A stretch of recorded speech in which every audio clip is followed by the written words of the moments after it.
আমার থালের সামনে আজকে আছে ঝন্টুর জন্য স্পেশাল রেসিপি। আমি এদিকে ড্রাগন ফ্রুটটা চটকাইয়া ফসলাইয়া কসলাইয়া চাইলের সাথে মিশাই নিতেছি। ছিল চাইলের সাথে মিশাই নিয়ে এর ভিতরে আমি নাড়াচাড়া দিয়ে রাইস কুকার ঢেলে দেবো। রাইস কুকার ঢেলে দিয়ে দিলাম পানি পরিমাণ মতো, দিয়ে দিলাম ঢাকনা। এখানে আমি চলে আসছি চুলায় এসে তেল দিয়ে পেঁয়াজ দিয়ে নাড়াচাড়া করে তার ভিতরে দিয়ে দিলাম গাজর, আলু, ব্রকলি, আরও দিয়ে দিলাম চিংড়ি মাছ পানি দিয়ে ঢাকনা দিয়ে সেদ্ধ করতে দেখে দিয়ে এখানে আমি আসলাম একটা সাদা ডিম নিয়ে নিলাম। এইবার ডিমটা আমি ঘটনাটাতে প্রাণটা কাছে আদা পড়তে করে ডিমটা ফেটতে গিয়েছি, ফিটে এসে দিলাম।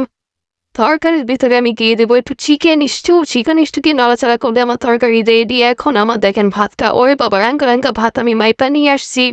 ভাতের উপরে দিয়ে দিলাম আমার সেই তরকারিটা দেখে আমার খাওয়ার রুচি সেই লেভেলের বাইরে গেছে।